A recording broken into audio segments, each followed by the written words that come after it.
दोस्तों, आदाब, नमस्कार, सत श्री अकाल, जय हिंद।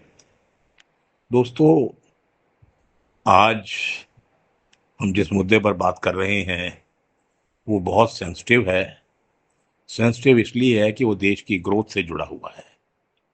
देश, मेरा मतलब देश में हिंदुस्तान की बात कर रहा हूँ, भारत की बात कर रहा हूँ, इंडिया की बात कर रहा हूँ। देश को आगे ले जाने का जुम्मा ज़्यादातर हमारे हुक्मरानों पर होता है। हुक्मरान में सेंटर की सरकार आ जाती है और स्टेट्स में स्टेट्स की सरकार आ जाती है। यहाँ अगर उनके चीफ मिनिस्टर साहब और सेंटर की सरकार अगर आवाम के मतलब जनता के लिए सोचे, अच्छा सोचे, तो देश आगे बढ़ता है और सूबा आगे बढ़ता है। और ऐसा होना भी चाहिए। लेकिन कितना हो रहा है आज, उसका मैं जवाब नहीं दूंगा। 148 करोड़ जनता उसका जवाब जानती है। तो फिर मैं किस मुद्दे पर बात कर रहा हूँ? मैं ये भी कह रहा हूँ कि देश की ग्रोथ के लिए है, मैं बात कर रहा हूँ। जी हाँ, फिर भी मैं कहूँगा कि मैं देश की तरक्की की बात कर रहा हूँ।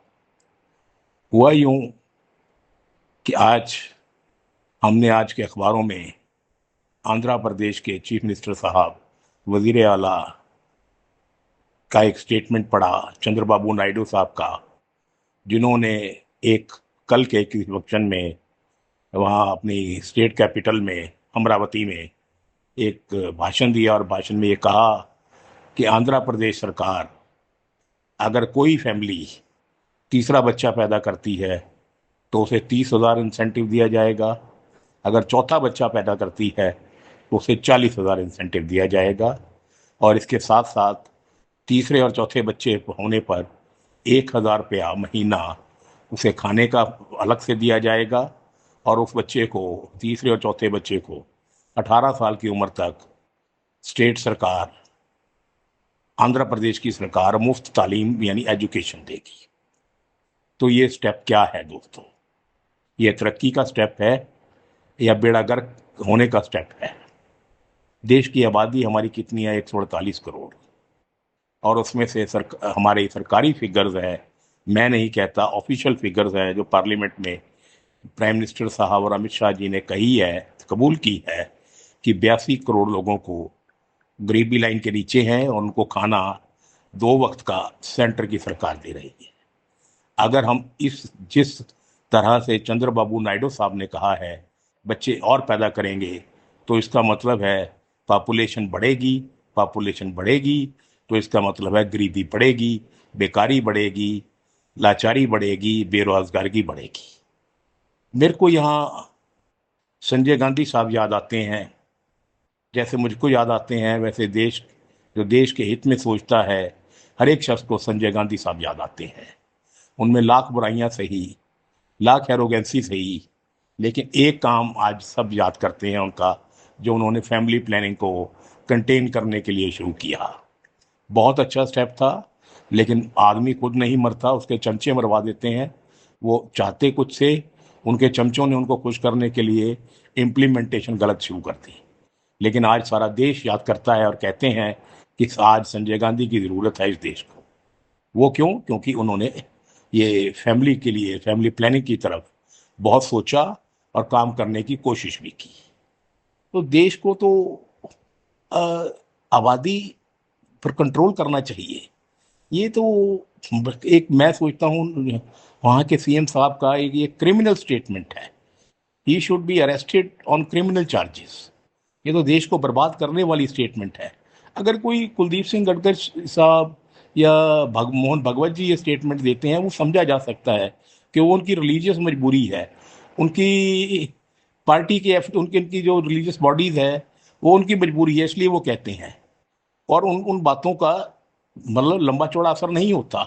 लेकिन अगर स्टेट का चीफ मिनिस्टर, जो कि मोस्ट पॉपुलर आदमी होता है, इलेक्टेड होता है, वो ये बात कहे, तो मेरे ख्याल से इससे ज़्यादा शर्मनाक और कोई बात आज के दौर में नहीं हो सकती। हम पहले ही कहाँ पहुंचे हुए हैं। अगर ज़्यादा आबादी होगी, कहाँ से खाना लाएंगे, कहाँ से घर देंगे, कहाँ तालीम देंगे, कहाँ कपड़ा देंगे, कहाँ एजुकेशन देंगे, कहाँ हेल्थ देंगे, कहाँ से मकान देंगे, कहाँ उनको रोजगार देंगे? तो मतलब हम कीड़े मकोड़े पैदा करने के लिए लोगों से कह रहे हैं और देखिए, और एक बात और, मेरी बात से आप इत्तेफाक करेंगे, इत्तेफाक मीन्स मतलब मेरी बात कबूल करेंगे, मानेंगे कि ऑलरेडी ही जो हमारी जनता है, जो पढ़ी लिखी है, वो तो ऑलरेडी न्यूक्लियर फैमिली की तरफ जा चुकी है। किसी के एक या दो बच्चे हैं। और जो अनपढ़ हैं, जिनको समझ नहीं है, उनके पाँच पाँच छः छः बच्चे ऑलरेडी हैं। तो आप उनसे क्या तवक्को कर चाहते हो? वो छः से सात सात से भी ऊपर, नौ नौ दस दस 11 पे चले जाएं। कुछ तो यार देश पर रहम करो। कुछ तो कभी देश के बारे में सोचो। एक कोई अनपढ़ सा नेता ये बात करे, अनपढ़ सा बंदा कोई काम करे, ऐसी बात करे, तो समझ में आ सकती है। चंद्रबाबू नायडू तो एक बहुत ही रेवोल्यूशनरी टाइप के आदमी है। क्योंकि आंध्रा जब बना बना तो इन्होंने हैदराबाद में एक आईटी हब क्रिएट किया, जिसके जिसके जिसमें उन्होंने लाखों बच्चों को रोजगार मिला है आईटी का। आईटी सेक्टर अगर इंडिया में कहीं ग्रो हुआ है तो हैदराबाद में हुआ है। और फिर उन्होंने एक नई कैपिटल अमरावती बनाई है, जो कि एक मिसाल कायम करती है। और ऐसा आदमी ये कहे कि तीन तीन चार चार बच्चे पैदा करो, तो I don't think it is fair on his part.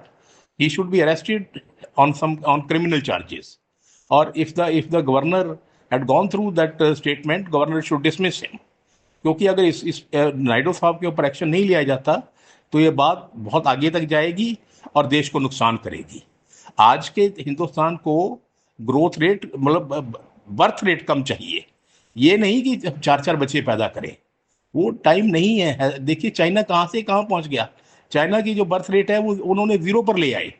अब वो कह रहे हैं अपने आवाम से, अपनी जनता से कि हाँ एक एक बच्चा कीजिए। हमारे यहाँ तो ऑलरेडी हमारी बर्थ रेट बहुत कंट्रोल से बाहर है। मेरे को समझ में नहीं आया कि सीएम साहब ने या तो मेंटली वो कुछ डिफेक्ट हो चुका है, उनके उनके दिमाग, उनकी सोच शक्ति चली गई है। अदरवाइज तो ऐसा कोई मुद्दा था नहीं जिस पर ये ऐसी गैर जिम्मेवाराना वो बात करते। बहरहाल उन्होंने की है, इस पर अब सेंटर को ध्यान देना चाहिए। सेंटर उनका एलाई है, क्योंकि उनकी पार्टी सेंटर में कंट्रोल में एनडीए की पार्टनर है। तो अगर इस पर ध्यान नहीं दिया गया सीरियसली, तो इसके कॉन्सिक्वेंसेस बहुत बुरे निकलेंगे, देश के लिए, हम सब के लिए। खुदा हाफिज।